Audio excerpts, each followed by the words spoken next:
There's a question I want to ask you before we even get started. And I want you to actually think about the answer instead of just skimming past it. When was the last time your entire family, everyone, sat down at the same table at the same time with no phones, no television on in the background, no one eating in their car on the way to somewhere else? Take a second. For a lot of people watching this, the honest answer is probably going to be longer ago than feels comfortable. Now go back to 1950. In an enormous number of American households, that exact thing happened every single week, without anyone even having to plan it, announce it, or schedule it around anything. Sunday dinner. Same time, same table, same family, week after week.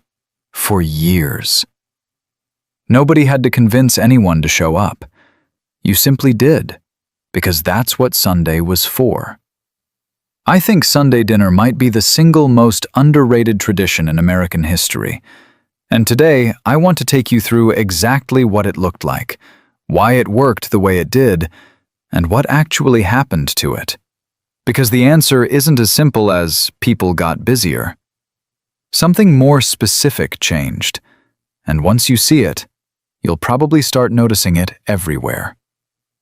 Let's set the scene properly, because the whole day, not just the meal, was built around this one sit-down dinner. In a typical 1950 household, especially in small towns and suburbs across the country, Sunday actually started the night before, in the kitchen. Saturday evening was when a lot of mothers began preparing whatever was going on the table the next day. A roast seasoned and resting in the icebox, a pie crust rolled out and chilled, vegetables peeled and waiting in a bowl of water. This wasn't unusual or especially devoted. It was simply standard practice, because Sunday itself needed to be free for church, and there wasn't time to cook an entire dinner from scratch between getting home from the service and actually sitting down to eat. Church, for a huge share of American families in 1950, was simply assumed. Roughly 49% of Americans told Gallup pollsters around this period that they had attended a religious service in the past week, a number significantly higher than what you'd find today. Sunday mornings, the whole family dressed in what people genuinely called their Sunday best, clothes kept specifically for this one occasion, not worn any other day. They walked or drove to church together, sat together in the same pew most weeks, and afterward, this is the detail I think really matters, they often didn't go straight home. They stood outside on the church steps and talked. Neighbors caught up with neighbors. Children ran around in their good clothes while their parents traded news about who was sick, who had a baby on the way, whose son was coming home from the service. By the time a family actually walked back through their own front door, dinner was close behind, usually served somewhere between 1 and 2 in the afternoon, what most households simply called dinner, not lunch, because in 1950, dinner was still the name for the biggest meal of the day, and that meal happened in the middle of Sunday, not the evening. If this kind of detail, the actual texture of how people lived, is the sort of thing that interests you, go ahead and subscribe to Vintage Table USA. Because every week, we dig into a different piece of American life, like this one. Now let's talk about what was actually on that table, because the menu itself followed a pattern specific enough that you could probably guess most of it. A roast was the centerpiece in most households that could manage it. Pot roast, roast chicken, sometimes a ham, depending on the region and the budget.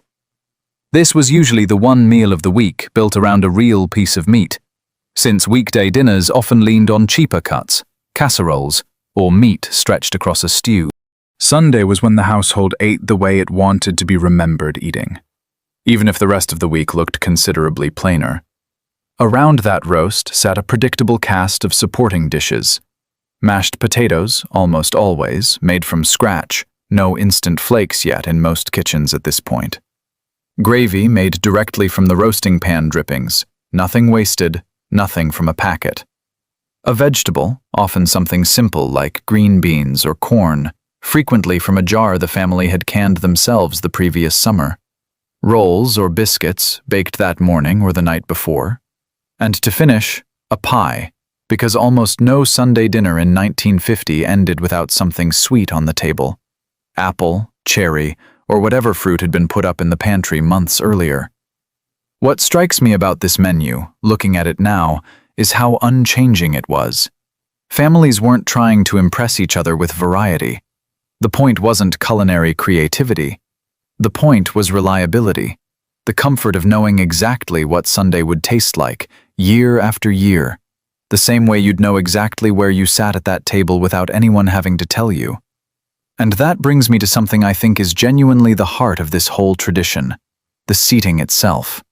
Because in most households, it wasn't random, and it wasn't really up for discussion. Father at the head of the table. This was close to universal, and it carried real weight beyond just geography around the table. The father often carved the roast himself, right there in front of everyone, a small ceremony that happened every single week, knife and fork in hand, serving each plate in turn. Mother typically sat closest to the kitchen, positioned to get up without disrupting the meal if something needed attention on the stove, which, more often than you'd think, it did. Children had their spots too, usually the same spots every week, often by age. And in a lot of households, conversation had its own unwritten rules. Children were expected to be polite, to wait to be spoken to in many homes, to ask before leaving the table. Small rules that, looking back, were really just a structure for making sure everyone was actually present in the same conversation, instead of 8 separate ones happening at once. I want to pause on something here, because I think it's easy to hear rules and structure and assume this all sounds stiff or cold. And I don't think that's quite right. The structure wasn't there to suppress the family. It was there to hold the family together for 1 solid hour a week, guaranteed, no negotiation. In a world without phones to check, without a television usually even on during the meal in most households at this point, that hour belonged entirely to the people sitting at that table. Nothing was competing for anyone's attention. That, more than the roast or the pie, might be the rarest part of the whole tradition by today's standard. We're a good way into this story now, and if any of this is bringing back a memory for you, a like on this video genuinely helps it reach other people who might enjoy taking this walk back with us. Let's talk about what actually got discussed at that table, because Sunday dinner wasn't silent, and it wasn't just eating. It was where a huge amount of the week's real information moved through a family. This was often when grandparents, if they lived close enough to join, passed down stories. The same handful of family stories repeated so many times that grandchildren could practically recite them, but nobody minded hearing them again. This was where news actually got shared, in a world without text messages. Who got engaged? Who was sick? Who needed help with the harvest or a roof repair? And, frequently, where decisions got made. Not officially, but in the way families have always made decisions, through conversation that happened to occur because everyone happened to be in the same room at the same time anyway. For children, Sunday dinner often doubled as an informal classroom in how to behave like an adult, how to hold a conversation, how to wait your turn to speak, how to ask politely to be excused. Nobody called it education. It just happened, week after week, because the table demanded it. And there's something else worth naming honestly here. Extended family frequently showed up. Grandparents, aunts, uncles, cousins, especially if they lived in the same town or a short drive away, which, in 1950, a much larger share of extended families still did, before later decades scattered people across the country for jobs and opportunity. Sunday dinner, in a lot of households, wasn't just the nuclear family. It was the closest thing to the whole tribe gathering in one place, on a schedule, without anyone having to organize it as some kind of special event. It's also worth saying that Sunday dinner didn't look exactly the same in every corner of the country, and the regional differences are part of what made the tradition feel so personal to each family.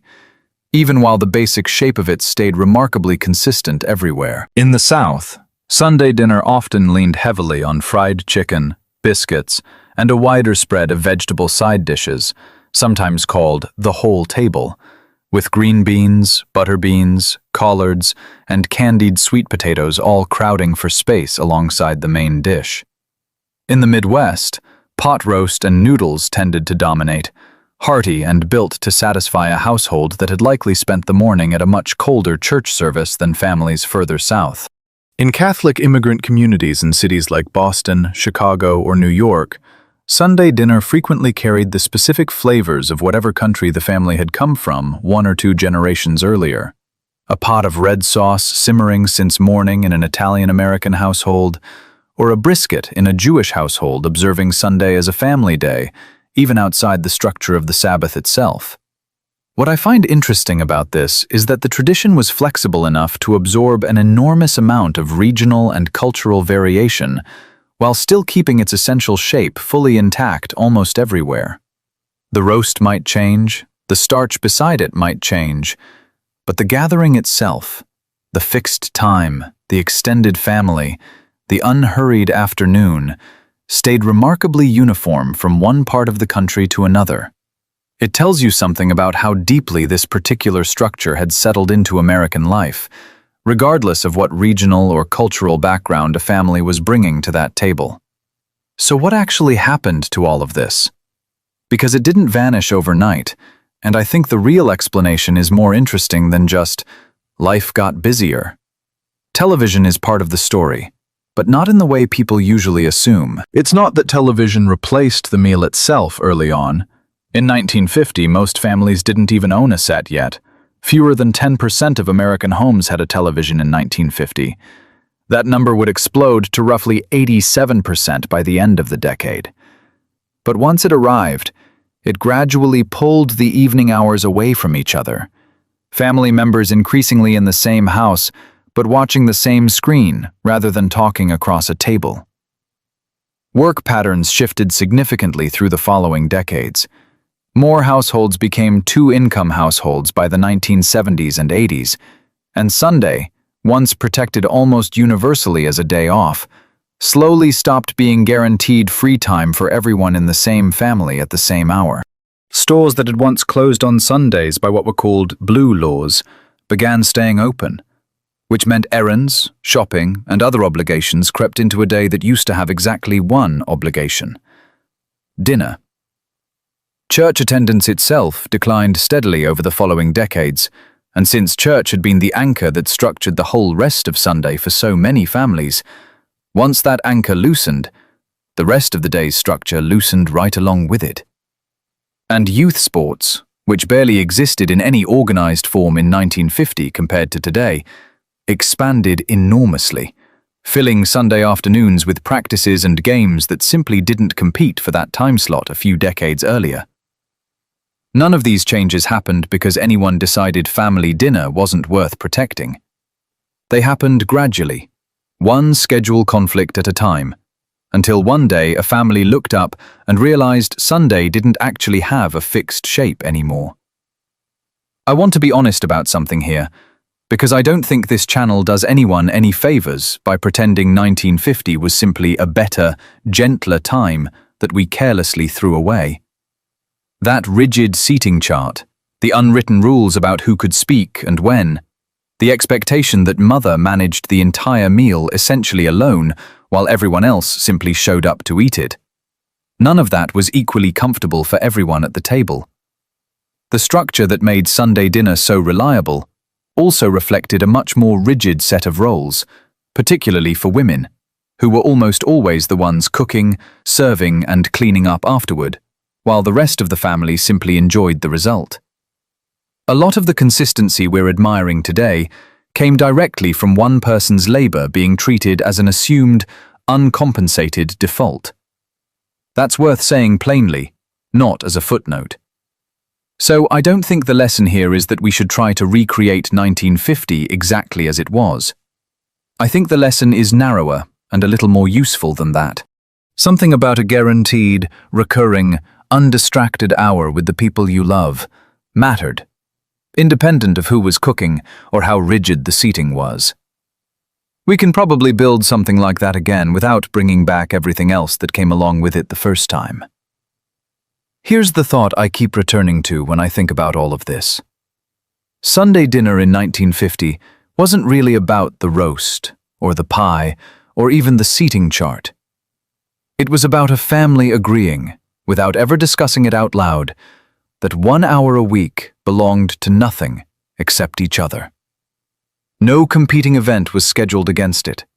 No one needed to be convinced to attend. It simply existed, the way the sun coming up existed, a fixed point the rest of the week organized itself around. I don't think we lost that hour because we stopped caring about each other. I think we lost it because nothing ever sat down and decided to protect it on purpose, the way it had once been protected almost by accident, by a world that simply had fewer things competing for a Sunday afternoon. If there's a single practical thing worth taking from all of this, it might just be that.